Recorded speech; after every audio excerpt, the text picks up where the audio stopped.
ఓటమిలో కుట్రలు చేశారు. ఆనాడే మనం రివ్యూ చేసుకుంటే బాగుండలేదు. కానీ ఇప్పుడు అది ఎక్కడికి వచ్చింది? కామారెడ్డిలో పెద్దసారి ఓడిపోయేదాకా వచ్చింది పరిస్థితి. మూడోసారి ప్రభుత్వం పోయేదాకా వచ్చింది పరిస్థితి. ఒక్కొక్క ఎలక్ట్ అయిన ఎమ్మెల్యేని, ఓడిపోయిన ఎమ్మెల్యేలు పత్రికా మిత్రులు మీరు మాట్లాడండి. సంతోష్ రావు గారి బాధితులు నాకు మామూలుగా ఫోన్ చేస్తలేరు. అచ్చా, ఈ కంపెనీ పేరు బ్లూఫిన్ అట, మోకిలా.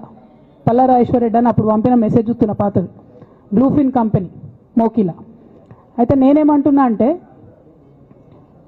ఇంత స్పష్టమైనటువంటి నేను ఇస్తున్నా. రేవంత్ రెడ్డి గారిని నేను ఛాలెంజ్ చేస్తున్నా. మరి ఎందుకు మీకు మీ ఏసీబీ వాళ్ళకు వీళ్ళ ఇండ్లు అడ్రస్లు దొరుకుతలేవా? ఏం అండర్స్టాండింగ్ ఎందుకు లేదు మీకు? లేకపోతే మీరు చర్యలు ఎందుకు తీసుకుంటలేరని నేను సూటిగా రేవంత్ రెడ్డి గారిని ప్రశ్నిస్తున్నా. ఇక తర్వాత వారు ఏం చేస్తారన్నది నాకు సంబంధం లేదు. ఇక నేను మాత్రం పర్టికులర్గా మళ్ళీ ఒకసారి నా బీఆర్ఎస్ పార్టీ కుటుంబ సభ్యులందరికీ, మా సొంత కుటుంబ సభ్యులకు కూడా రిక్వెస్ట్ చేస్తున్నది ఏంటంటే, నాకు 27 సంవత్సరాలు ఉన్నప్పుడు నేను రాజకీయాల్లోకి వచ్చిన, తెలంగాణ ఉద్యమం కోసం వచ్చిన. ఇవాళ నాకు 47 సంవత్సరాలు. అంటే నా 20 సంవత్సరాల జీవితం అంతా కూడా నేను బీఆర్ఎస్ పార్టీ కోసం, కేసీఆర్ గారి కోసం, తెలంగాణ జాగృతి కోసం, తెలంగాణ ప్రజల కోసం, తెలంగాణ ఆడబిడ్డల కోసం నేను గడిపిన. సడన్గా ఇవ్వాలా నీకేం సంబంధం బీఆర్ఎస్తో అని, నువ్వెవరు అని చెప్పి సస్పెన్షన్ ఒకసారికి పంపిస్తే చాలా బాధాకరంగా ఉంది. పర్వాలేదు, అయినా నాకు ప్రజలు ఉన్నారు, నేను వాళ్ళ దగ్గర పోతా, వాళ్ళతో పాటు ఉంటా. కానీ బీఆర్ఎస్ పార్టీలో ఉన్న నాయకులకు, కార్యకర్తలకు రిక్వెస్ట్ చేస్తాను, సోషల్ మీడియాలో వచ్చే పిచ్చి పిచ్చి పట్టుకొని ప్రజాప్రతినిధులు ప్రెస్ మీట్ పెట్టింది నిన్న భవన్లో. నేను నిన్న మొన్నటి రోజు వాళ్ళ మీద ప్రెస్ మీట్ పెట్టినప్పుడు ఏమన్నా, కేసీఆర్ గారికి నష్టం చేసిన పార్టీ ఉంటే ఎంత పోతే ఎంత అన్న. సోషల్ మీడియాలో ఉన్న బీఆర్ఎస్ పార్టీ కొంతమంది దుర్మార్గులు ఉన్నారు, సోషల్ మీడియా వెంగు చూసేటోళ్ళు. వాళ్ళ ముంగట విషయం కట్ చేసిరు.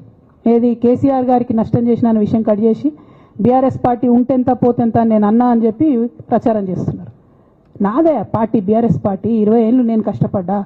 నేను తెలంగాణ జాగృతి పెట్టి ఇండిపెండెంట్గా పనిచేసినప్పుడు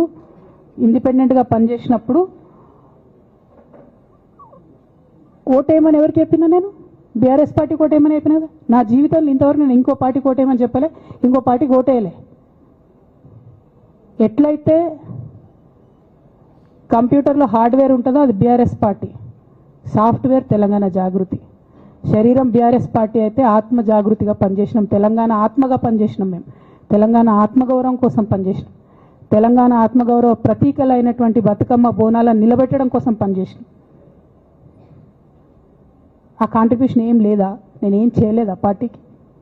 నిజామాబాద్లో చికెన్ గున్యా వచ్చి బాధపడుతుంటే గల్లీ గల్లీ గల్లీ తిరిగి 2018లో ఒక్కొక్క ఎమ్మెల్యేకు ఎంత తిరిగినా అన్నది అక్కడ నిజామాబాద్ ప్రజలకు తెలుసు. ఏం కాంట్రిబ్యూషన్ లేదా అన్నది? ఓన్లీ హరీష్ అన్నది సంతన్నదే ఉన్నదా కాంట్రిబ్యూషన్? వీళ్ళు మేకవన్నే పులులు నాన్న. వీళ్ళు మీ ముంగట నటిస్తారు అంతే, బయట వాళ్ళ నిజస్వరూపం వేరేలాగా ఉంటుంది. యాజ్ అ డాటర్గా రిక్వెస్ట్ చేస్తున్నా, ఒకసారి ఆలోచన చేయండి వాళ్ళ గురించి.